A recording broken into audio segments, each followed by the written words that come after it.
السلام علیکم ورحمۃ اللہ وبرکاتہ۔ نحمدہ ونصلی علی رسولہ الکریم، بسم اللہ الرحمن الرحیم۔ حضرات محترم، چند دن قبل یوٹیوب پر ایک چینل معروف رضا خان اور ایک چینل پادری ایجنسی، ان دونوں چینلوں پر ایک مفتی صاحب کے بیان کی کچھ کلپ، کچھ حصہ لگایا گیا اور اس پر اپنے جاہلانہ اور احمقانہ تاثرات پیش کیے گئے۔ ناظرین اکرام، آئیے سب سے پہلے ہم مفتی صاحب کی کلپ پر نظر کرتے ہیں۔ کوئی سنی بے نمازی ہوگا تو اس کی بخشش ہے، کوئی اگر داڑھی منڈا ہے ایمان والا ہے تو بخشش ہے، کوئی اگر بے روزے تھا تو اس کی بخشش ہے، کوئی اگر حج فرض ہونے کے بعد نہ کر تب بھی ایمان والا ہے تو بخشش ہے، غیبت کرنے والا تب بھی اس کی بخشش ہے، چغل خور ہے تو اس کی بخشش، زنا کا تو اس کی بخشش،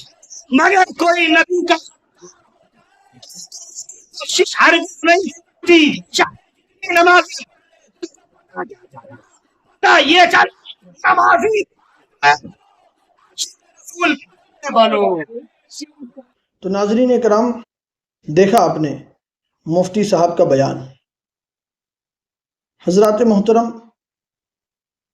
معروف رضا خان نے یہ کلپ اپنے یوٹیوب پر، اپنے چینل پر لگا کر اور غلط بیانی اور کذب بیانی سے کام لیتے ہوئے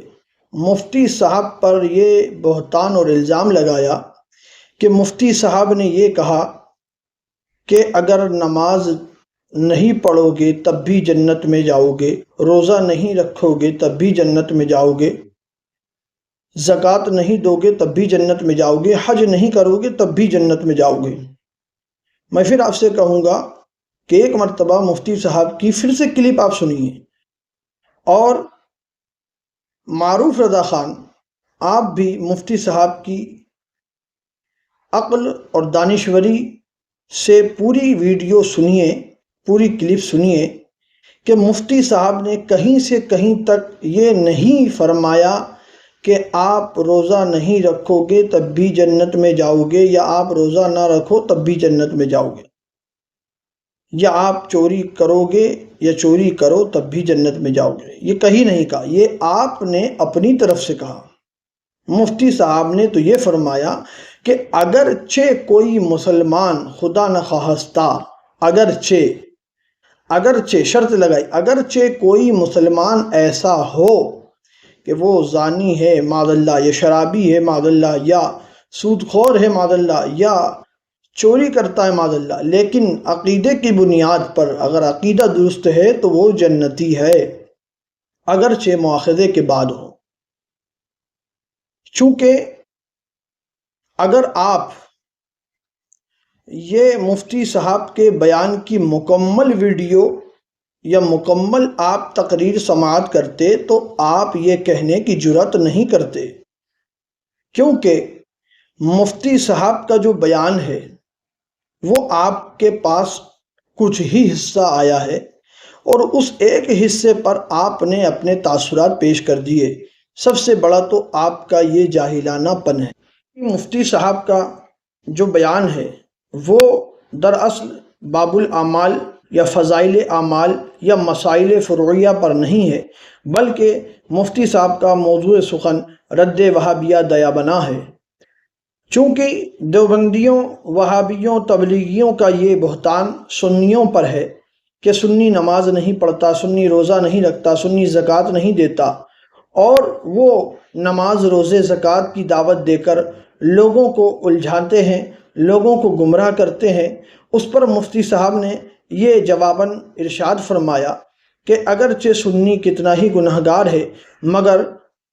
تعظیم رسول اور عقیدے کی بنیاد پر وہ جنتی ہے، اور وہابی دیوبندی کتنے ہی نمازی و پرہیزگار ہوں لیکن ان کے عقیدہ باطلہ کی بنیاد پر وہ ابدالآباد تک جہنم ہی میں رہیں گے۔ اب آئیے میں آپ کے سامنے حضور سیدی سرکار اعلیٰ حضرت رضی اللہ تعالی عنہ کے مبارک فتاوی رضویہ شریف سے آپ کے سامنے پیش کرتا ہوں۔ حضور اعلیٰ حضرت رضی اللہ تعالی عنہ فرماتے ہیں، فتاوی رضویہ شریف 30ویں جلد، کہ ہرگز کوئی گناہ مسلمان کو جنت سے محروم اور کافر کے برابر نہیں کر سکتا۔ اہل سنت کے نزدیک مسلمان کا جنت میں جانا واجب شرعی ہے، اگرچہ مواخذے کے بعد، معاذ اللہ۔ اور فرمایا کہ کافر کا جنت میں جانا محال شرعی ہے کہ وہ کبھی ابدالآباد تک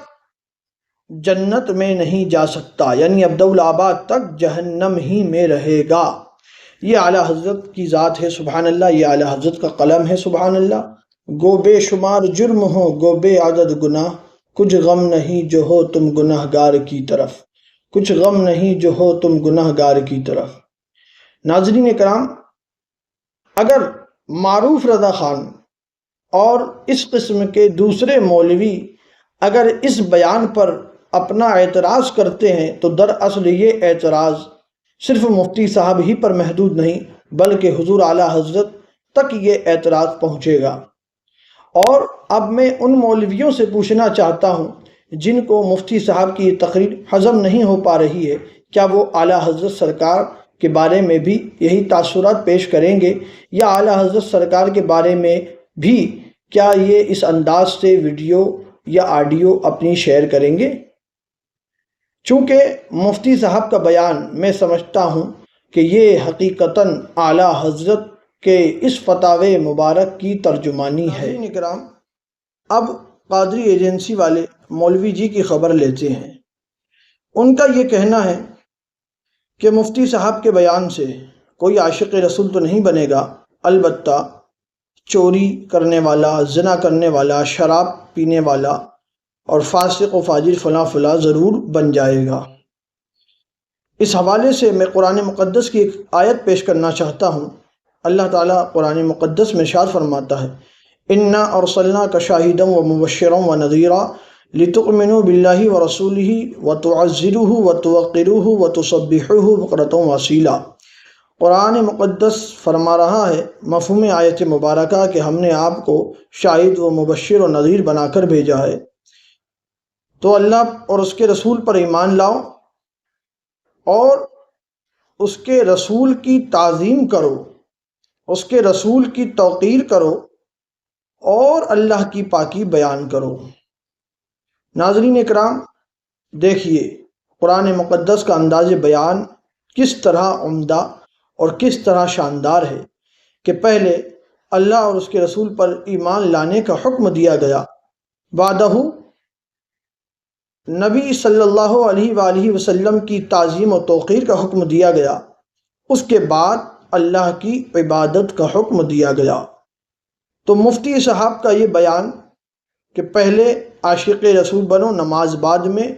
پہلے عاشق رسول بنو روزہ بعد میں، پہلے عاشق رسول بنو حج بعد میں، پہلے عاشق رسول بنو زکوٰۃ بعد میں، دراصل یہ قرآن مقدس کی ترجمانی ہے، کیونکہ خود قرآن فرما رہا ہے پہلے نبی کی تعظیم و توقیر کرو، اس کے بعد اللہ کی عبادت کرنا۔ تو قادری ایجنسی والے مولوی صاحب نے شاید قرآن کی یہ آیت نہیں پڑھی ہوگی، اور اگر پڑھی ہے تو پھر سمجھ نہیں پائے ہوں گے۔ اگر یہ سمجھے ہوتے تو اس طرح کی جاہلانہ اور احمقانہ بات نہیں کرتے۔ تو حضرات محترم، ان دونوں مولوی صاحبان اور اس قسم کے ہر ایک مولوی کو میں یہ پیغام دینا چاہتا ہوں کہ اپنی ہوش کی دوا لیجئے اور تعصب کا عینک اتار کر بیانات کو مکمل طور پر سماعت کیجئے، مکمل بیان سماعت کیجئے، اس کے بعد اپنی تحقیق کیجئے، بزرگوں کے مبارک فتاوے کو پڑھیے، اس کے بعد تول مول کر پھر بولیے۔ السلام علیکم ورحمۃ اللہ وبرکاتہ۔